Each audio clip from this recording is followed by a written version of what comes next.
Bismillahirrahmanirrahim. Assalamualaikum warahmatullahi wabarakatuh. Alhamdulillahi rabbil alamin. Wassalatu wassalamu ala ashrafil anbiya'i wal mursalin Sayyidina Muhammadin wa ala alihi wa sahbihi ajma'in. Amma ba'du. Para pemirsa yang dirahmati Allah subhanahu wa ta'ala, pada kesempatan kali ini kita akan berbicara sedikit tentang sungai-sungai surga. Kenapa kita membahas surga? Karena surga merupakan cita-cita, merupakan dambaan kita seluruhnya. Bahkan para nabi dan para rasul mendambakan surga. Contohnya Nabi Ibrahim alaihi wassalatu wassalam, beliau meminta kepada Allah agar masuk ke dalam surganya. Allah subhanahu wa ta'ala mengkisahkan dalam Al-Quran tentang doanya Nabi Ibrahim, waj'alni min warathati jannatin na'im. Ya Allah, jadikanlah aku termasuk orang-orang yang mempusakai surga yang penuh dengan kenikmatan. Subhanallah. Nabi Muhammad sallallahu alaihi wasallam, baginda Nabi kita, juga memohon akan surga. Beliau berdoa, Allahumma inni as'alukal jannah. Ya Allah, berikanlah aku, anugerahkan aku surgamu. Oleh karenanya, kita beribadah kepada Allah dengan mengharapkan surga itu perkara yang dianjurkan. Karena kita melihat bahwa para nabi dan para rasul semuanya beribadah untuk menggapai surga Allah subhanahu wa ta'ala. Oleh karenanya pada kesempatan kali ini kita akan berbicara sedikit tentang sungai-sungai yang ada di dalam surga. Sedikit kenikmatan surga yang Allah ceritakan dalam Al-Quran. Allah subhanahu wa ta'ala berfirman, Mathalul jannati allati wu'idal muttaqun. Perumpamaan taman-taman surga yang Allah siapkan bagi orang-orang yang bertakwa. Fiha anharun min ma'in ghairi asin.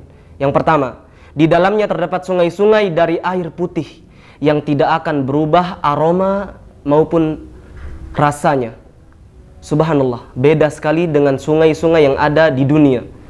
Yang kedua, wa anharun min labanin lam yataghayyar ta'muh. Sungai-sungai dari susu yang tidak akan berubah rasanya. Yang ketiga, wa anharum min khamril ladzatil lisyaribin. Sungai-sungai yang berasal dari khamr yang nikmat bagi para peminumnya.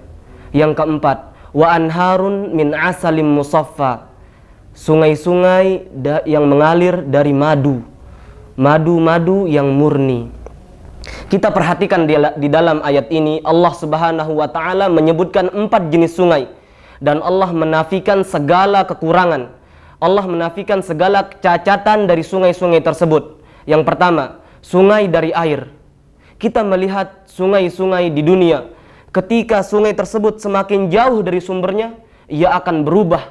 Banyak hal yang dapat merubah rasa, merubah aroma sungai tersebut hingga sungai tersebut tercemari, terkontaminasi. Berbeda dengan sungai di surga. Sejauh apapun ia mengalir, airnya tetap putih jernih. Orang yang meminumnya tidak akan haus selama-lamanya. Yang kedua, sungai dari susu. Kita melihat air susu di dunia. Ketika sudah lama berdiam, dia akan berubah menjadi kecut rasanya. Warnanya agak kekuningan dan tidak nikmat diminum sama sekali oleh penghuni dunia. Akan tapi Allah menafikan kecacatan tersebut bagi sungai-sungai yang ada di surga. Lam yataghayyar ta'muh, tidak akan pernah berubah rasanya. Imam Ibnu Katsir mengatakan sungai tersebut putih, bersih, kental lagi manis, nikmat untuk diminum. Sungai yang ketiga yaitu sungai dari khamr. Allah subhanahu wa ta'ala menyebutkan ladzatil lisyaribin, nikmat bagi peminumnya. Beda dengan khamr-khamr yang ada di dunia. Khamr-khamr yang ada di dunia dapat memabukkan, tidak enak untuk diminum, bahkan katanya dapat menambah rasa haus.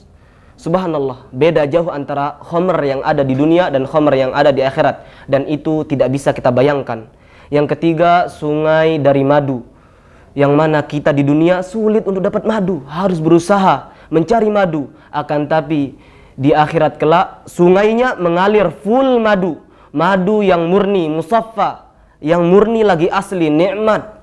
Oleh karenanya, akan tapi sungai-sungai tersebut kita tidak bisa untuk memikirkannya, karena ada sebuah kaidah yang disebutkan oleh sahabat Ibnu Abbas, yang ini merupakan kaidah yang terakhir yang dapat kita sebutkan dalam kesempatan kali ini.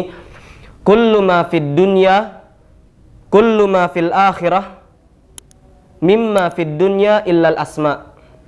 Segala apa yang ada di akhirat dibandingkan dengan apa yang ada di dunia tidak sama, kecuali hanya sekedar nama. Namanya saja yang sama, sama-sama sungai, akan tapi hakikatnya jauh berbeda. Nabi SAW bersabda, a'dadtu li'ibadiyas salihin ma la 'ainun ra'at wala udhunun sami'at wala khatara ala qalbi bashar. Allah Subhanahu wa taala berfirman dalam hadis qudsi, aku menyiapkan bagi hamba-hambaku yang soleh apa yang tidak pernah dilihat oleh mata, yang tidak pernah didengar oleh telinga, dan tidak pernah terbetik di hati anak Adam, manusia. Hanya ini yang dapat saya sampaikan. Semoga bisa menjadi motivasi bagi kita semua untuk selalu tetap menambah kualitas ketakwaan kita kepada Allah Subhanahu wa taala dan bersemangat di dalam beramal saleh. Wa akhiru da'wana alhamdulillahi rabbil alamin. Wassalamualaikum warahmatullahi wabarakatuh.